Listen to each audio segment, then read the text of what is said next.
And we Hmong people speak like that too. In 4th grade, I went to Kmart with my dad. My dad saw a Hmong man. My dad said, Nicola. He looked at my dad and said, oh, Nicola. We went our way, he went his way. I said, Dad, do we know them? My dad said, Chibala, we don't know them. Well, how come you keep saying Nicola? Because it's the Avatar connection, see? Yes, it's a secret language. People say, TouGer, how come your mom and dad, Hmong parents don't hold hands in public?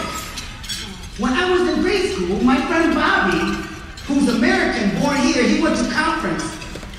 The teacher said, make sure you bring your mom and dad to conference in 2 weeks. I came home with a piece of paper and said, yeah, this is the Cooper, they won't conference now. My mother said, conference, Achina! I said, Mom, Dad, you have to go see the teacher and talk about how I'm doing in school. Okay, we'll go in 2 weeks. 2 weeks later, conference time came. My friend Bobby, his mom and dad went to conference, but they went American style. They dressed decent. They hold hands like mom, like they love each other. They work. Oh, they know where to go because they know which room number, which door. Let's go see your teacher, Bobby. They sit down, they hold hands. Hi, nice to meet you. I'm Bobby's mom and dad. We're his parents. Let's talk about our son, Bobby. They crossed the leg to American style. My mom and dad, they went home style. They don't just fancy. They said, okay, this is this. Let's go talk about our son's progress in this quick and opportunity. The teacher's over here, my dad said, let's go. He's stuck walking home style. Does my dad hold my hand, my mom's hand? No, because that's not how they show up. My dad is always 5 yards ahead of my mom.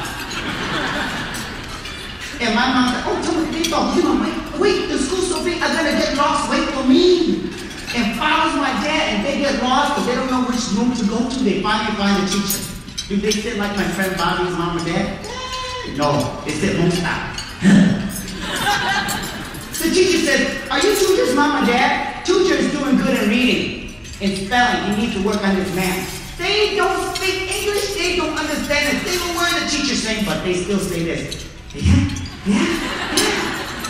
The teacher might as well say, hey, what do you think about throwing your son off a 50-foot bridge? They still say, nah. They say that because they're polite. And my mom and dad, they know the little stuff like, hello, how are you doing? I did fine, thank you. But check this stuff about my dad, folks. My dad knows the most important English words. He knows how to say 2 Big Mac. And some of you know what I'm talking about. When we were little, Mom and Dad loved McDonald's. And my dad would say, Mom and Dad, my dad would say, son, can you take us to McDonald's? Get some Big Mac for us. And my mom, I said, Dad, why don't you go by yourself so you can drive? My dad said, son, I don't want to drive to McDonald's, go inside McDonald's and talk to a teenager because they're gonna make fun of me. I don't speak the language. Which you both don't want to get in. And I don't want to point finger at pictures because American people will laugh at me.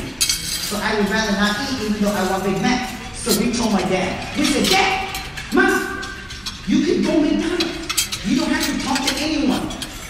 You don't have to look at anyone in the eyes. You go through a drive-thru, Dad, and you can drive. And people say, I don't know how Hmong people can't speak English, but they can drive. That's our secret. We're not telling anybody. Memory power. So my dad said, Dad, you go through McDonald's, you roll the window down, when you hear the machine talk to you, Dad yell, 2 Big Mac. Make sure they hear you, Dad. And when you're done, you go up to the window, Dad, you give me your money, they give you your change, you just drive away. My mom and dad go to McDonald's for the first time. Welcome to McDonald's. What can we get for you today, sir? 2 Big Mac. Would you care for anything to drink with that, sir? 2 Big Mac. How about some fries? Would you care for apple pie? 2 Big Mac. He doesn't understand why they give him 6 Big Macs. You don't see what I see once, Dad. Now, I did grow up here in Minnesota. I have 6 brothers and 4 sisters. For Hmong people, you know that's average. And I'll go down the list of my siblings for you, from the oldest sister to the youngest brother.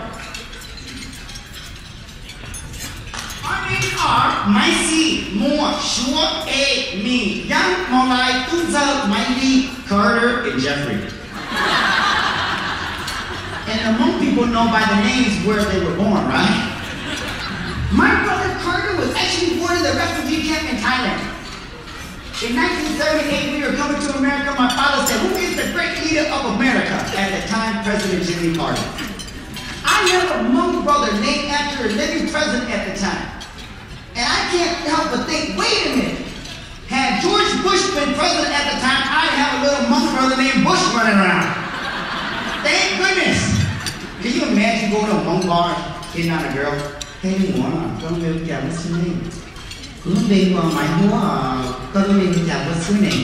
your name? Bush now. Bush Xiong. That just doesn't sound right. Anyhow, I brought a few examples to share, no matter where we go in the world. I love this group, this audience, because, you know, when we were little, we just won't say we have faith. We converse, we just gossip and talk. But this audience, we are intellectuals now. So in college, we learn just, you know, make things a little longer. We don't just talk now, but this audience, we have to engage in vigorous dialogue, right? I like that. So let's engage in vigorous dialogue. And I want to bring it down to some basic concepts. No matter where I go in the world, I realize that there are so many beautiful Hmong things about our culture that we always go on to. You've been to the Hmong New Year? For those of you who study Hmong, you know that this is, what is this? Blue ball, right? Tossing ball. To those who don't understand this, what's the big deal? You throw a ball back and forth. To the Hmong psyche, we are flirting.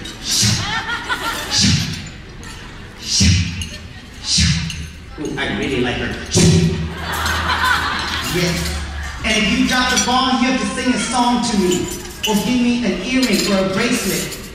And usually the Hmong girls is their Hmong way of saying, I know I'm good, but I'm not going to brag. So I say, oh, I'm horrible, I can't sing. Okay, I'll just sing one song. Yeah, yeah.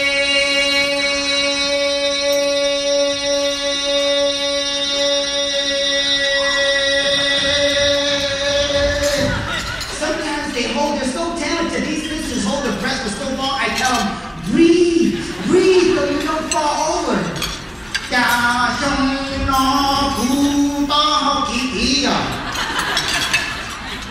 And I realized that our culture is so beautiful. During the New Year, for those who don't understand, when we dance, American culture, they have some boom, shaka, laka, laka, boom, boom. I'm a Bobby girl in a Bobby world. Hmong dancing tells stories.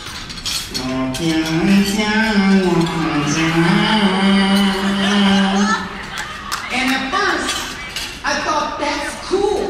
But as I look into the meaning, this means beautiful flowing river.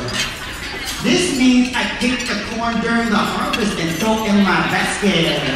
Look how sexy I pick the corn. I said, wow, that is gorgeous. How many of the young people here know how their mom and dad met?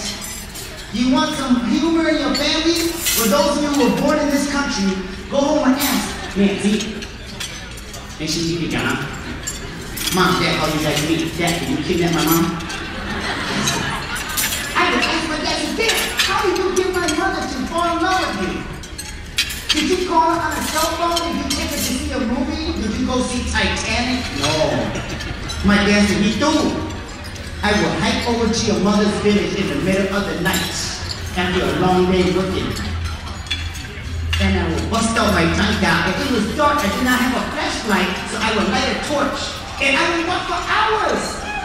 And when I got to your mother's village, it's a traditional Hmong grass hut home. The walls are very thin. And I know exactly where your mother is sleeping. So I would go and say, Dad, did my mother come out with you? Did you guys run off into the